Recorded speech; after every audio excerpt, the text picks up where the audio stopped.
Hello and welcome. I'm Anand Naidu filling in for Riz Khan. On today's show, the crisis in Zimbabwe.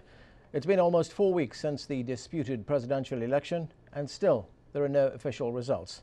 Ballots in 23 parliamentary constituencies are being recounted. The results in one constituency were announced earlier and it confirmed a win for President Robert Mugabe's ZANU-PF party. The former colonial power, Britain, has entered the fray. Prime Minister Gordon Brown has accused Mugabe of, quote, vote rigging and wants a wider arms embargo against Zimbabwe.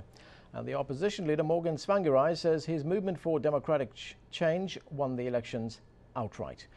We'll take a closer look in today's programs. Don't forget, we take your calls on the show. You can reach us there at the numbers at the bottom of your screen.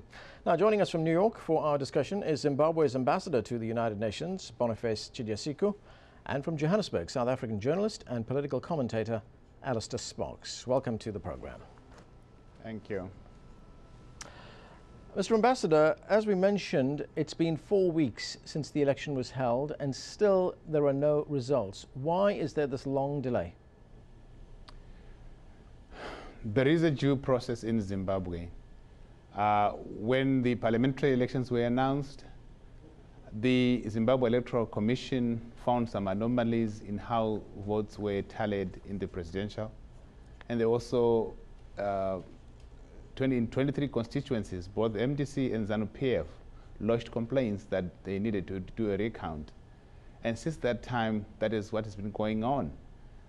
And when Zimbabwe Electoral Commission announced that they will do a recount, it was after the movement for MDC had petitioned the High Court that they should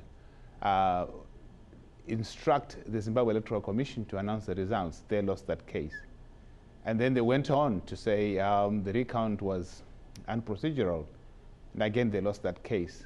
And as we count the votes in the 23 constituencies and the presidential elections, both ZANU-PF and the MDC and the SADC observers are involved in that process. So there's a due process that has been going on. Now, Mr. Ambassador, in the meantime, we're getting reports of widespread violence in Zimbabwe and the finger is being pointed at government security forces. Zimbabwe's church leaders are saying that there's torture.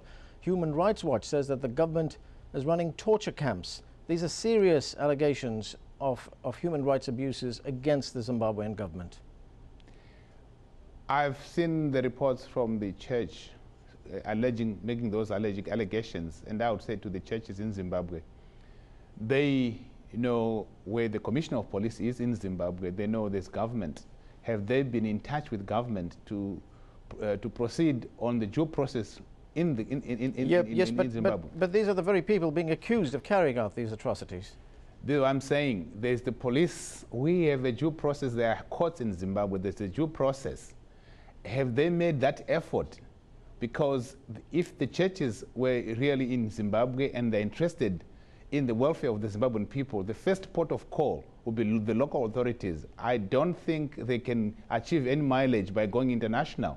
Instead of when they go international, they estrange themselves. We see that they are seen in the same light with Gordon Brown and the rest of the people who are waging a campaign against Zimbabwe.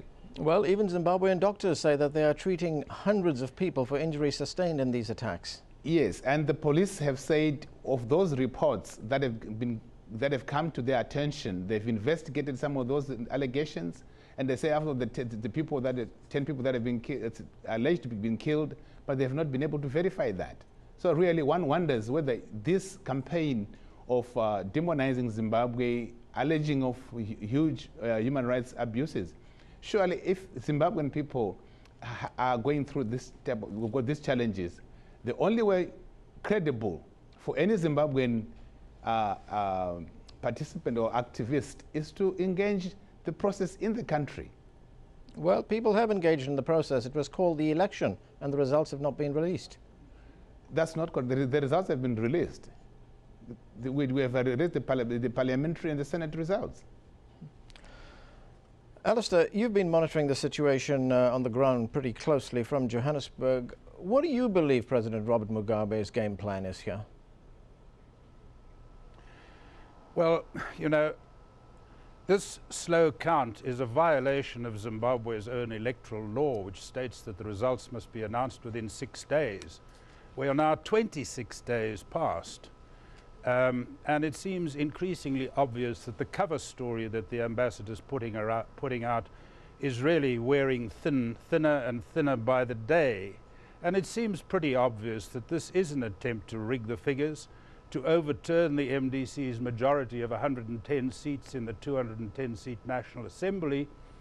And we haven't even had a figure of the presidential elections after nearly a month, and they were supposed to be out after 6 days. If there were the Electoral Act, Zimbabwe's own law, requires that candidates must lodge complaints within 24 hours. Well, that wasn't done.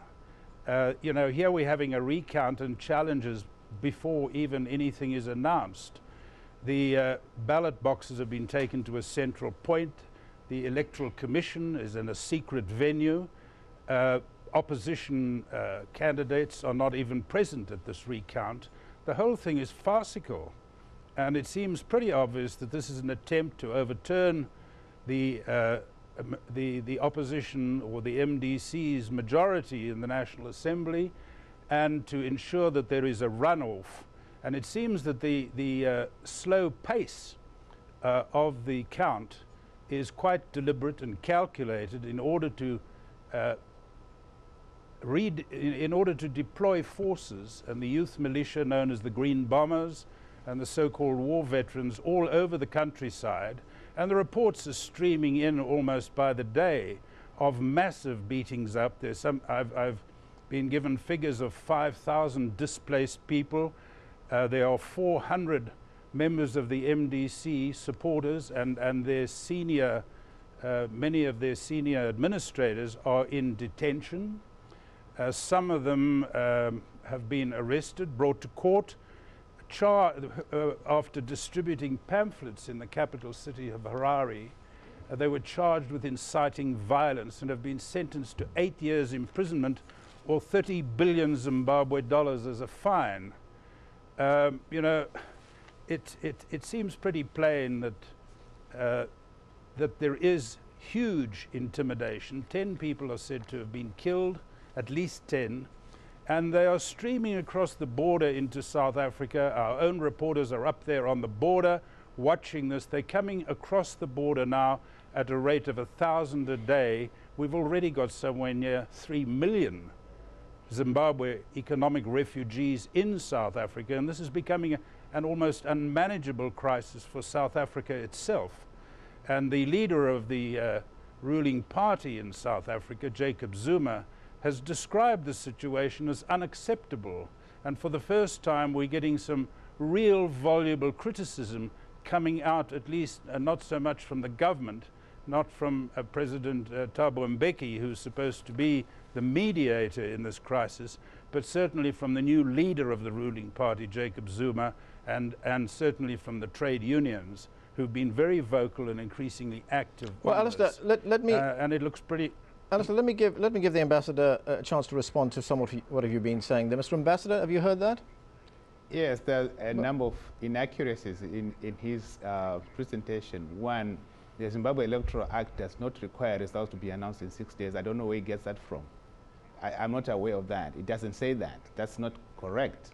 And, you know, that's a falsehood. Secondly, the Zimbabwe Electoral Commission can withhold the results if there's a dispute that is within the amendment that was made to the Constitution as agreed to by MDC and ZANU-PF. I don't know if the Sparks is aware of that. The phantom figures of 3 million in South Africa, these have been taunted about for a long time. And there was even a research done in South Africa where this has been disproved. And if people are coming 1,000 a day, surely there are no longer any people in Zimbabwe today. I mean, these are only exaggerations that we have been hearing from that, you know, from the likes of Sparks. But on the ground, that's not true. That has not been proved correct. And also, when you look at Zimbabwe, there is a due process where the votes are being counted. Both MDC and ZANU-PF are there, and you know, Sparks says they're not there. I don't know where he gets his information from. Okay, Mr. Ambassador, we'll continue with this. I just want to get a quick call in from one of our viewers. This is Terence, who is from Zimbabwe, but he's calling us from the United Kingdom. Terence, go ahead with your call. My name is Terence Muchkambizi, and I just want to ask the ambassador, does he have any conscience in lying? He really knows he's lying, and the thing is, he's just teaming up with other Zulu guys to maybe prop up their Zulu team. The real thing is the ambassador needs to assess the situation on the ground himself, even to go to Zimbabwe and say, anyway, he's a liar, and he will continue lying to all of us. But the truth, God knows. Okay, Terence, we've heard you. Let me ask the ambassador to give the ambassador a chance to respond to that. Well, Mchambisi says I'm lying, really. I don't know when he was last in Zimbabwe and what are his sources of information, but I'm telling you from the official sources contacts I have in Zimbabwe, I'm giving you an official point of view of what's happening on the ground. Mchambisi might have his dreams and his views. He is entitled to have them. Okay, we're talking about Zimbabwe's disputed election. We are going to take a break right now. We'll have more on Zimbabwe right after that. Stay with us. Don't